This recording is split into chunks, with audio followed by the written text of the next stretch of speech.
Rossiyadagi mehnat migrantlari bugundan patent rasmiylashtirishi zarur. Virus infeksiyasi keng tarqalishi xavfi munosabati bilan 2020-yil 18-aprelda qabul qilingan Rossiya Federatsiyasi prezidentining 274-sonli farmoniga muvofiq mamlakat hududida chet el fuqarolarining qonuniy bo'lishi huquqini beruvchi barcha hujjatlar, shu jumladan patentlarning amal qilish muddati 2020-yil 15-iyungacha uzaytirilgan edi. Rossiya prezidentining 2020-yil 15-iyundagi 392-sonli farmoni bilan kiritilgan o'zgartirishlarga ko'ra, bugundan, ya'ni 16-iyundan boshlab Rossiya Federatsiyasi hududida chet el fuqarolarining ishlash huquqini beruvchi ruxsatnoma, shu jumladan patent rasmiylashtirish zarur bo'ladi. Shuningdek, farmon bilan chet el fuqarolari va fuqaroligi bo'lmagan shaxslarning Rossiya Federatsiyasida vaqtincha bo'lish yoki doimiy yashash joyida ro'yxatda turish muddatlari 2020-yilning 15-sentyabrigacha tugashi ko'zda tutilgan bo'lsa, ushbu muddatlarni tugatmaslik. Rossiya Federatsiyasidan ma'muriy tartibda chiqarib yuborish to'g'risida qaror qabul qilingan chet el fuqarolari va fuqaroligi bo'lmagan shaxslarning mamlakatdan ixtiyoriy chiqib ketish, deportatsiya qilish muddatlarini 2020-yilning 15-sentyabriga qadar uzaytirish belgilangan. Kitoblik kelin-kuyov karantin davrida mehribonlik uyida to'y o'tkazdi. Kitob tumanida kuni kecha karantin davrida ixcham to'y o'tkazildi. E'tiborlisi, kuyov Bobur Mirzo va kelin Yulduzxonlar o'z baxtli kunlari xursandchiligini tumandagi 5-sonli mehribonlik uyi bolajonlari bilan baham ko'rishdi. Bu haqda tuman hokimligi axborot xizmati xabar berdi. Kelin-kuyov to'ydan to'yona sifatida tarbiyalanuvchilarga 100 dan ortiq turli badiiy kitoblar sovg'a qilishdi. Shaxsiy mashinada O'zbekiston bo'ylab sayohat qilishga ruxsat berildimi? Xabaringiz bor, O'zbekistonda 15-iyundan bir nechta faoliyat va harakatlar uchun ruxsat berildi. Xususan, mahalliy yo'nalishlarda avtobuslar ish faoliyati qayta tiklandi. Yoz mavsumi bo'lgani sabab ko'plab fuqarolarda shaxsiy mashinasida sayohatga chiqish istagi paydo bo'lmoqda. Ayni paytdagi tartibga ko'ra, shaxsiy avtomashinalarda ichki turizm doirasida sayohatga chiqishga ruxsat beriladimi? Ma'lum qilinishicha, Respublika maxsus komissiyasining 2020-yil 29-maydagi 26-sonli yig'ilish bayoniga ko'ra, shaxsiy avtotransport vositalarining viloyatlararo harakatlanishiga yo'l qo'yilmasligi belgilangan. Toshkent shahridan Toshkent viloyatiga hamda Toshkent viloyatidan Toshkent shahriga kirib chiqish bundan mustasno. UzAuto Motors Rossiyada Chevrolet sotuvini qayta yo'lga qo'ydi. 2020-yilning 15-iyunida General Motors bilan tuzilgan kelishuv doirasida UzAuto Motors Rossiyada Chevrolet rusumli ommaviy avtomobilni sotishni boshlaydi. Bu haqda kompaniya matbuot xizmati xabar qilmoqda. Rossiyalik xaridorlarga taqdim etiladigan ilk modellar Chevrolet Spark, Nexia va Cobalt bo'ladi. General Motors va UzAuto Motors tomonidan erishilgan kelishuv shartlariga ko'ra, ushbu modellar Belarus Respublikasi va Qozog'istonning eksport bozorlarida ham sotilmoqda. Bog'chalar 1-avgustdan ochiladi.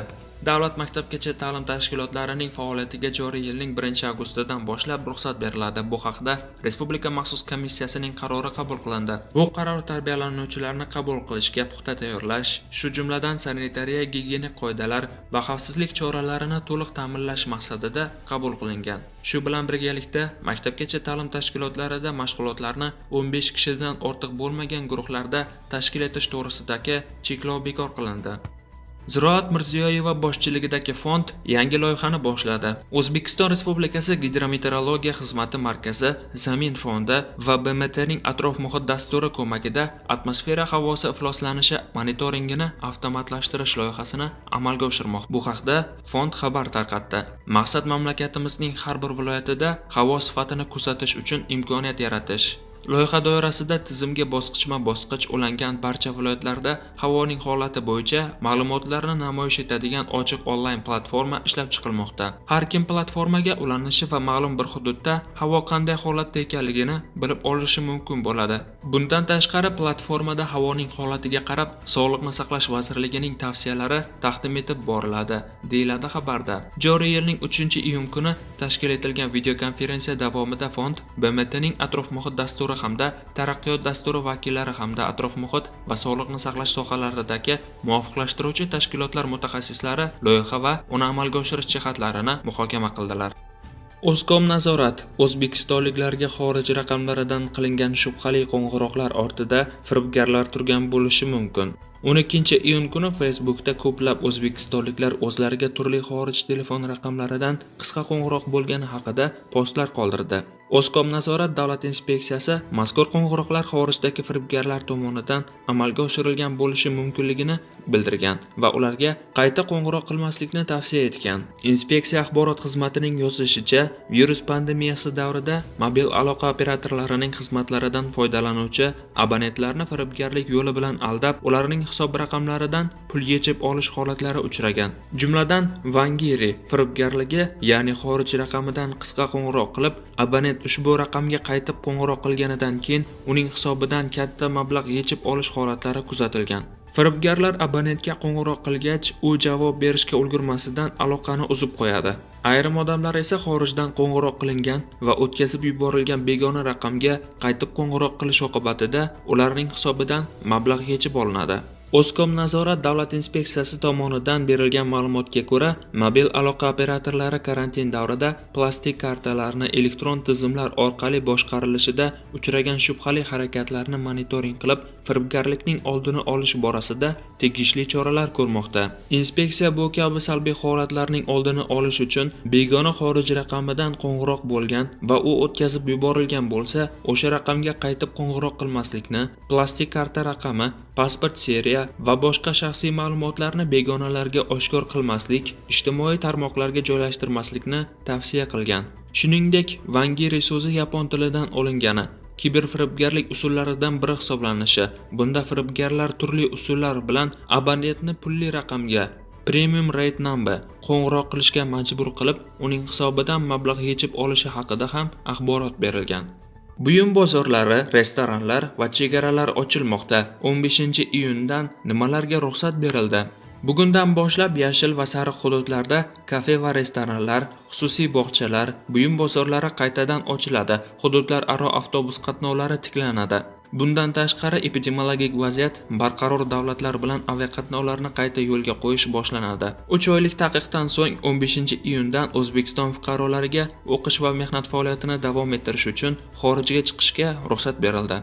6 ta toifadagi fuqarolarga O'zbekistonni tark etishdan tashqari vatanga qaytib kirishga ham ruxsat berildi.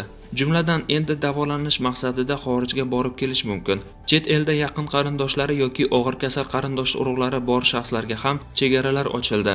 15-iyundan boshlab ruxsat etiladigan faoliyat turlari va ularga qo'yiladigan talablarni eslatib o'tamiz.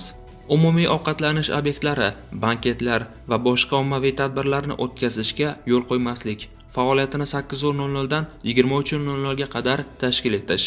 Stollar oralig'idagi 2 metrdan kam bo'lmagan ijtimoiy masofani ta'minlash. Bir stol atrofida 4 kishidan ko'p bo'lmagan, 10 kishidan ko'p bo'lmagan bir oila a'zolari bundan mustasno.